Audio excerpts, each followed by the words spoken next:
terbiasa makan murah. Dulu keluarga susah, pernah ikat perut. Iman Manan. Pelakon Iman Manan mengakui bahawa cara hidupnya yang sederhana sejak kecil di kampung banyak membentuk gaya permakanannya hari ini. Bercerita lanjut, Iman atau Abdul Manan Embong 66 mengakui membesar dalam keluarga yang susah sehingga ada masanya perlu ikat perut.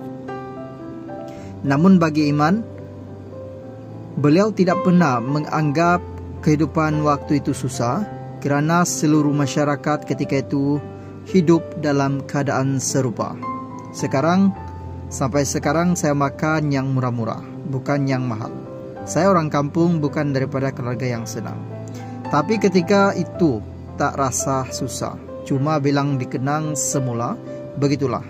Jiran kami pun makan begitu juga, katanya ketika ditemui utusan Malaysia baru-baru ini. Menurut kehidupan di kampung banyak mengajarnya menghargai rezeki dan menikmati makanan segar yang diperolehi terus dari sumber alam. Makanan kampung segar, petik saja dari dulu sehari makan 2 kali, kadang 3.